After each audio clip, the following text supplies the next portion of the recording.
The vast Eurasian steppes, stretching from Eastern Europe to Siberia, were once home to a formidable people, the Scythians. Known for their equestrian prowess, they were both admired and feared by their contemporaries. The Greeks wrote about their nomadic lifestyle, their skill with bows and arrows, and their fierce independence. The Persians too encountered their might, engaging in numerous conflicts with these elusive warriors. For centuries, the Scythians commanded respect and instilled awe across the ancient world. The open plains bore witness to their thundering hooves and the deadly accuracy of their arrows. Tales of their exploits spread far and wide, painting a picture of a people born to ride and destined to conquer. They were a force to be reckoned with, a whirlwind of horseflesh and iron that swept across the steppes, leaving their mark on history. But who were these enigmatic riders?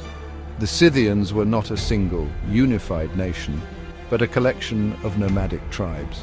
Bound by shared cultural practices and a common language of Iranian origin, they roamed the steppes in search of pasture for their herds. Their lives were intertwined with the rhythm of the seasons, their movements dictated by the needs of their animals and the promise of fresh grazing lands. Despite their nomadic existence, the Scythians were far from primitive. They were skilled artisans, crafting exquisite goldwork and intricate ornaments.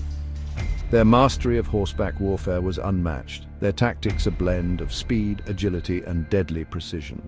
They were a people of the horse, their culture shaped by their intimate relationship with these magnificent creatures.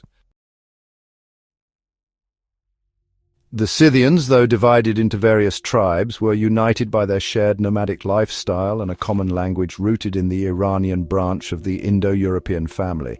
This linguistic connection provides a glimpse into their origins, suggesting migrations from the east, possibly from the region around the Altai Mountains. Over time, they spread across the steppes, establishing a powerful presence that spanned from the Black Sea to the borders of China. Central to their identity was their nomadic way of life. Unlike settled societies that relied on agriculture, the Scythians were pastoralists, their wealth measured in herds of horses, cattle, and sheep. They moved their camps seasonally, following the best grazing grounds and adapting to the harsh realities of life on the open steppe. This mobility was key to their military success, allowing them to strike quickly and disappear back into the vastness of their domain, leaving their enemies bewildered and frustrated. The Scythians did not have a centralized government or a single, powerful ruler. Instead, they were organized into a loose confederation of tribes, each with its own chieftain. These chieftains were chosen for their leadership qualities and their ability to command respect, not through hereditary succession. While each tribe enjoyed a degree of autonomy, they would unite under a particularly charismatic leader in times of war or when faced with a common enemy. This decentralized structure made the Scythians a formidable force to contend with. They were not easily subdued or conquered. Their mobility, combined with their fierce independence, made them elusive adversaries, capable of waging war on their own terms. Their legacy is not one of grand empires or monumental cities, but of a resilient and adaptable people who thrived in one of the harshest environments on Earth.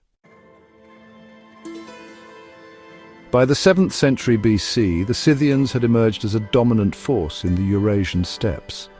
Their mastery of horseback warfare, coupled with their nomadic lifestyle, made them formidable adversaries and influential players in regional politics. They forged trade routes, engaged in diplomacy, and clashed with empires, leaving an indelible mark on the ancient world. Their influence extended from the Black Sea region, where they established trading colonies and interacted with Greek city-states, to the eastern steppes, where they encountered the Persian Empire. The Scythians, under the leadership of King Madyes, even managed to conquer parts of Media, a significant power in the ancient Near East, highlighting their military prowess and reach. The Persians, under their ambitious king Darius I, sought to expand their empire and targeted the Scythian lands.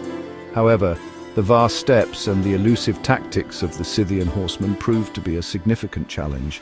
Darius's invasion of Scythia, though ambitious in scope, ended in failure, demonstrating the difficulties of subduing a nomadic enemy on their own terrain. The Scythians' success lay not in conquering and holding territory, but in their ability to control vast areas through their mobility and military dominance. They were masters of the open steppe, their lives intertwined with the rhythm of the seasons and the endless horizon. Their empires were not built of stone and mortar, but of thundering hooves and the whistling arrows of skilled horsemen. For the Scythians, the horse was more than just an animal. It was an integral part of their culture, their way of life, and their very identity. These animals were their companions, their mode of transport, and their weapon of war. From a young age, Scythian children learned to ride, becoming skilled equestrians who could move effortlessly across the open steppe.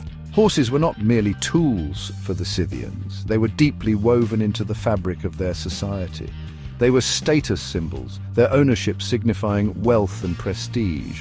Horses were often buried alongside their owners, a testament to the profound bond between human and animal. This practice highlights the deep respect and reverence the Scythians held for these creatures, recognizing them as companions in life and death. The Scythians' equestrian skills were renowned throughout the ancient world. They were masters of mounted archery, able to shoot accurately while riding at full gallop. Their saddles, often adorned with intricate decorations, provided stability and allowed them to maintain their balance while firing arrows. The horses themselves were bred for speed and stamina, capable of covering vast distances and withstanding the rigors of nomadic life. Their intimate relationship with horses shaped their warfare, their culture, and their worldview. It allowed them to dominate the steppes, becoming the quintessential horse warriors of their time. Their legacy as masters of the saddle continues to resonate, a testament to the enduring bond between humans and horses.